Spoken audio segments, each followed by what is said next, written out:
Here. So today I'll be discussing with you the dynamics of groups or group dynamics. We all should know one thing, that if at all we work in a group or we work in any setting, we should know what are the changes takes place in the group and how that changes will create a great impact on group members, and why we need to really concentrate on solving these dynamics in the group. So dear friends, let us see what is this group dynamics, and let us also go through one by one the different dynamics of the group and how we can really solve these issues.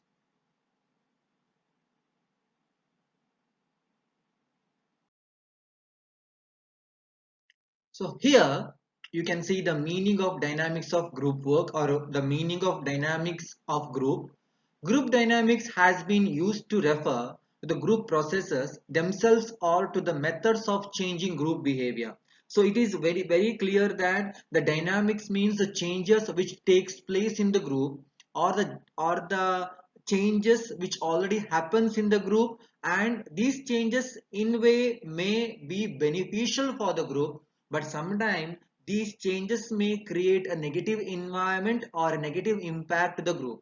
See, group dynamics continues to be legitimately understood as that field of specialization which is interested in increasing our knowledge of group life, of its process, its special phenomena, its particular laws, and in the practical application of this knowledge to specific situation. Dear friends, it is very clear here that how group dynamics, or how the knowledge of group dynamics will help us to understand the group in a better way, or maybe help us to understand the group problem. Not only group problem, maybe if there are any problem arise, how can we identify the problem, how we can rectify the issues, how we can bring the group together when there is a problem, or in other way, how we can solve these issues. See dear friends, changes actually required in the group, but the changes can be sometime positive, the changes can be sometime negative. If the changes are positive, we don't have to bother at all, because the group will develop, group will go in a positive direction or a developmental direction. But if the group is going in a negative direction, there is no proper happenings are in the group, then we need to really see to it that the group is going in a negative direction, and that has to be properly dealt by a leader or by a group worker or by a social worker or whoever handles the group. So dear friends, you can see here the types of group dynamics, or whatever the dynamics or changes we see in the group: bond, subgroups, roles, leadership, isolates, scapegoats, newcomer, conflicts, group control, hostility, and behavior contagion. So let us go through one by one how these group dynamics, or what I can say is why we should know about this group dynamics, and what are the good group dynamics which we have to take care, what are the negative group dynamics which we have to take care, and when there is a good, how it has to develop, and when there is a bad or negative, how we need to resolve the issues. So we all know bond. A group becomes a group more than the sum of its individuals when it develops a certain relationship, a tie, a force that gives the individual a feeling of belonging. This feeling of belonging is called as bond. Dear friends, I think the information gives us a very clear understanding. A relationship, a bond of understanding other member, a bond of relationship, when there is a feeling of belongingness, or when there is a we feeling in the group. See, one has to don't worry about the group, because when there is a feeling like you understand other members, you concern for your group members, you really develop a good relationship with your group members, then your group will also go in a positive directions. If there is no bond, if there is no we feeling, or if there is no sense of feeling in the group, then the group may divide, group may go in a different direction. That is why for a leader, for a social worker, for a group worker, or for anyone who takes in charge of the group should know that, or should create a bond or feeling between the group members, that brings the group member, or that will unite the group member that will create a positive environment in the group member so that the group may develop easily, members can develop their skills easily, members can understand other members easily. So next, it is dangerous, sometimes it is good, subgroups. Most groups show the phenomena of subgroups.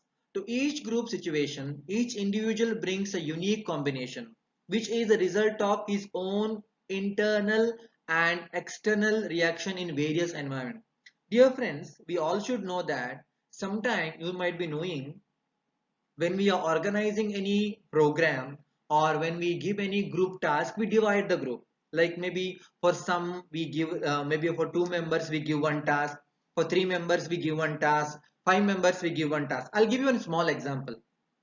When you organize a program, imagine there is a group of 20. If you organize a program, what we do is we divide the group into different segments or different sectors. For example, one person we give a master of ceremony, one person will tell them to do vote of thanks, one person will tell them to do welcome speech, and few members will tell them to arrange the stage settings, and few people we tell them to do the seating arrangements, and few people we see them to see the guests and all. So what we do, we create different subgroups. The purpose is the program has to take place in a better way, the program has to go in a better way. But what happens is that these subgroups are good. Sometime maybe when you organize any event, or maybe when you organize any program in the group, these groups are required for the smooth functioning of the program. But sometimes what happens is that two members they create their own group, three members they create their own group. Sometimes we see in the group caste wise separate groups, culture wise separate groups, region wise separate groups, state wise separate groups. This takes place. When this takes place, what happens is that this will block the environment of the group and the group will not develop. So for a leader, for a group worker, and for a social worker, it is very important to see that to minimize or to close these subgroups in the group. If the subgroups are positive, if the subgroups are contributing for the group in a better way, then no problem. If the subgroups are creating a negative environment in the group, then it has to be taken care in a proper way. So when the group worker, when the leader will come to know that there is a subgroups and these subgroups are creating a main problem, the subgroups has to be minimized or the subgroups has to be called by the group worker so that the subgroups should be dissolved in a proper way, in a proper systematic way. The subgroups should be dissolved, and more important thing is that the subgroups has to unite in the main group and the one group has to grow.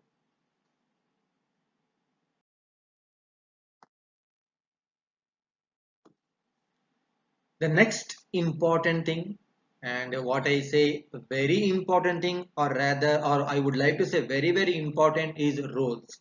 So dear friends, if I perform my role as a group member, if I perform my role as a group leader, if I perform my role as a group worker, if I perform my role as a social worker, then there is no problem. The moment I overperform my role or I add some negative things in my role, then it becomes a problem. Similar way in groups, the roles play a very important role. Role play a very important role in the group development. See, as the group develops, the interaction process will differentiate specific roles for the various members.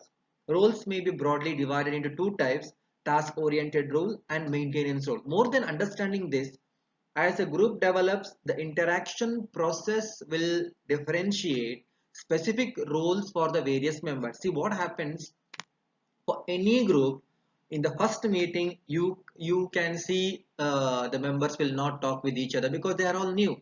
As the group develops, they will come to know each other, they will interact with each other, they will communicate with each other. So the motivations take place, the development takes place, new task will takes place. So what happened, the roles are very important in the group. Each So I should perform my role, each group member as an individual they should perform their role, or as a group they should perform their role. So there are some roles which are maintained in the sense, for example, if I am the part of the group, I have asked and I should know that certain roles I have to maintain. The discipline what I have to maintain, or the task what I have to maintain, or the behavior what I have to maintain in the group, that is very important. And sometimes what happened in the group, I may be given some task to do. Maybe sometime they will ask me to do some work, or they may tell me to perform some activities and all. These are the tasks. So task role, in the sense, whenever you're given a task, the task you have to perform, the role you have to perform.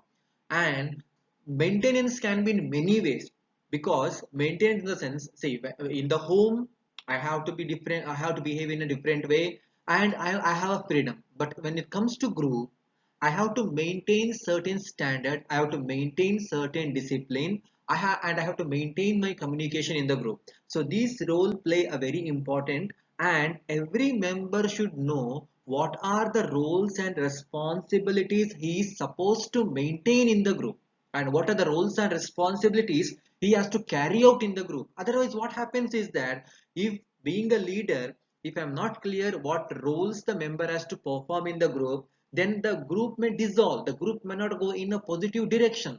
If the group has to go in a positive direction, I should know what are my roles, what are my responsibilities, and how I have to carry out. For example, I gave the example of a program. In the program, when we have to organize a program, when we have to organize a meeting, I have given some task which I have to perform the task and finished. But throughout the end of the group, I have to maintain some roles. And when I maintain that rules and responsibilities, so the group may go in a positive direction. So, dear friends, leader. We all say the leader is very important for the group. Leadership, leadership is conceived as a product of the interaction between the total personality of the leader and the dynamic social situation in which he has his being, one way. The next is that a person is the leader of a group when he invests his emotions and energies in such a way as to contribute to the group members for the enhancement of the group. So dear friends, what we need to really remember here is that leader is very important for the group. Leader is the one who motivates his members. Leader is the one who communicates with the members. Leader is the one who invests his energy for the group development. Leader is the one who understands each and every group members. That is why the role of leadership play a very important role in uniting the members. Not only uniting the members, the development of the groups completely depend on the leader. How the leader take care of his members, how much time leader gives to his group, how much time the leader gives to each individual, all these matters a lot. So that is why being a leader means you have to walk on a path where you have blocks, you have difficulties, you have shortcomings, and there will be many things, because people will always notice you, people will always come to you, people will always interact to you. So you have to be very careful, and you have to be understanding each person in the same way. You cannot discriminate, you cannot do partiality. So the leader play a very important role in the group. And the more important thing is that the leader has to perform his role in a very systematic way, because the foundation, you are, what I can say, you are also a backbone for the group. Not only backbone for the group, a leader is an important person who controls, invest, re-energize and develop the group. Isolates, and here I want to speak little more, because isolate is a place, or is a person where you need to really concentrate. The social isolate is the person who is present but generally ignored by others, one way. So remember, I'll read it once again. The social isolate is the person who is present but generally ignored by others. He does not seem to reach out to others, or he reaches out but is rejected. His lack of affiliation with others in the group may be due to lack of capacity on his part to get along with others, or he may differ in values, beliefs, and lifestyle from, maybe what I can say, the deviant. Maybe a person is a different type of a person. What we need to really understand here is that, see, sometimes what happen, see, you might have heard in psychology we use two terms, introvert and extrovert. In this also, who talks more, who talks less. And we see different types of personality. Some are very talkative, they love fun, they talk with everybody, they enjoy with everybody, they mingle with everybody, or they socialize with everybody. But there are some people, they don't know how to initiate the talk, they don't know how to socialize with people, they don't know how to share, they don't know how to communicate, because maybe the kind of reserve nature what individual is having.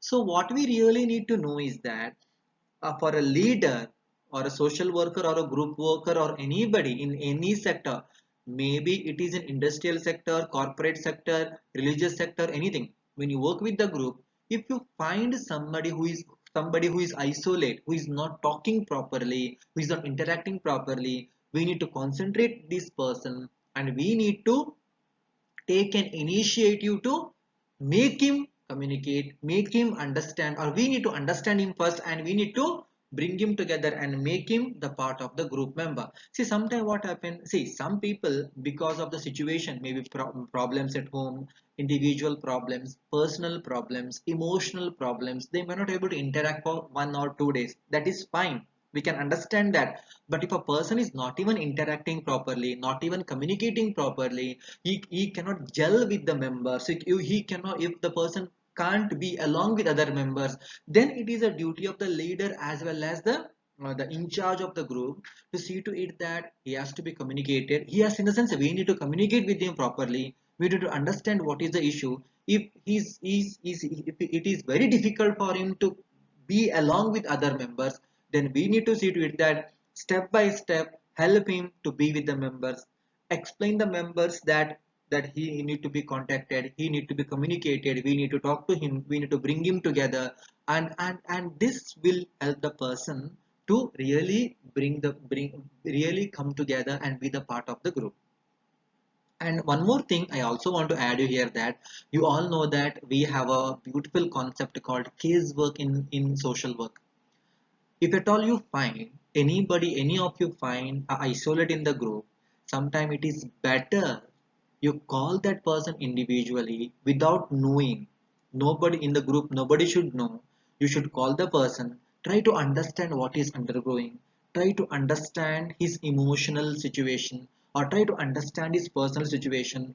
Try to understand that first, guide him, motivate him, communicate with him or her in a proper way, and help him to mix or socialize with other group members.